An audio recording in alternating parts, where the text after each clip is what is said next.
नमस्कार, आप देख रहे हैं मरुद्र बुलेटिन और मैं आपके साथ सागर चौधरी। आज बात करेंगे देश में सबसे बड़े मुद्दे की, किसान आंदोलन, जिसमें लगातार आज 23वां दिन है और किसान सड़कों पर बैठे हैं। सरकार क्यों किसानों की मांग नहीं मानने को अड़ी है और किसान लगातार आवाज उठा रहे हैं कि उनकी तीनों कृषि कानूनों को वापस लिया जाए। बात करेंगे इसके ऊपर विस्तार से। आगे बढ़े उससे पहले देखेंगे कि 3 बड़े मुद्दे क्या हैं इसमें। क्या मोदी के विरोध के चक्कर में देश को नुकसान पहुंचाने वाला विरोध हो रहा है? क्या किसान आंदोलन की आड़ में खालिस्तान समर्थक ही नहीं बल्कि चीन और पाकिस्तान समर्थक तत्व भी इसमें सक्रिय हो गए हैं? तीसरा मुख्य बिंदु कि देश के अंदर चुनाव हारने वाले और देश की सीमा के बाहर मात खाने वाले भी अब एकजुट हो गए हैं।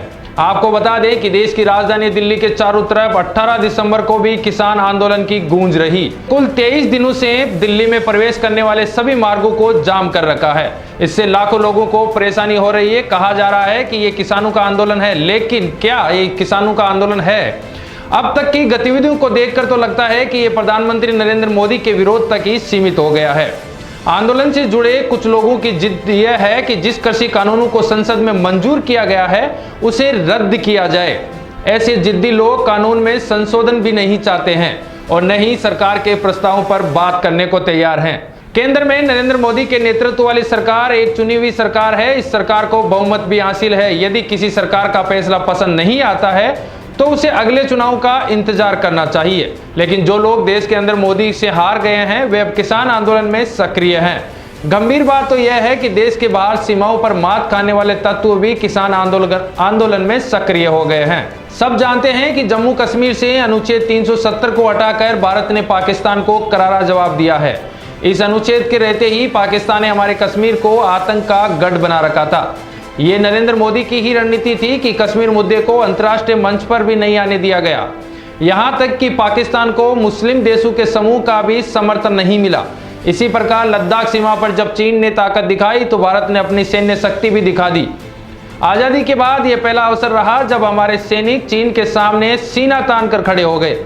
चीन को जिस तरह सबक सिखाया उसके बारे में सब जानते हैं। लेकिन अब किसान आंदोलन में चीन समर्थक नक्सली और माओवादी भी सक्रिय होने की उम्मीद है। इसी प्रकार जिन लोगों ने दिल्ली में जेएनयू के परिसर में देश विरोधी नारे लगाए थे वो सक्रिय बताए जा रहे हैं। इसलिए ऐसे लोगों के पोस्टर भी प्रदर्शन स्थल पर लगे हुए हैं। कहा जा रहा है कि ये किसानों का आंदोलन है, लेकिन देश विरोधी गतिविधियों में शामिल लोगों को रिहा करने की मांग खुले की जा रही है। ऐसा नहीं है कि आंदोलन में किसान शामिल नहीं है, लेकिन आंदोलन मोदी और देश विरोधी तत्व भी सक्रिय हो गए हैं। ऐसे तत्वों की सक्रियता की वजह से ही आंदोलन मजबूती के साथ चल रहा है। इस आंदोलन में खालिस्तान समर्थकों की भागीदारी लगातार देखी जा रही है। अमेरिका के वाशिंगटन में महात्मा गांधी की प्रतिमा पर खालिस्तान का झंडा तक लगा दिया गया, जबकि खालिस्तान आंदोलन में तत्कालीन प्रधानमंत्री श्रीमती इंदिरा गांधी ने सख्ती से निपटा था। यहाँ तक कि श्रीमती इंदिरा गांधी को अपनी जान भी देनी पड़ी थी। किसान आंदोलन में खालिस्तान समर्थक भी सक्रिय हैं। इसके बाद भी कांग्रेस का समर्थन लगातार जारी है। देखा जाए तो दिल्ली के बाहर सबसे ज्यादा लोग पंजाब के ही हैं और पंजाब में ही कांग्रेस की सरकार है। जहां तक कृषि कानूनों का सवाल है तो सरकार पहले ही स्पष्ट कर चुकी है कि इससे किसानों को कोई भी नुकसान नहीं होगा। कृषि के विशेषज्ञ भी जानते हैं कि नया कानून किसानों में खुशहाली लेकर आएगा, लेकिन जिन राजनीतिक दलों के नेता किसान और उपभोक्ता के बीच दलाल बनकर करोड़ों रुपए कमा रहे हैं वे इन कानूनों का किसानों के खिलाफ बताकर फायदा उठा रहे हैं।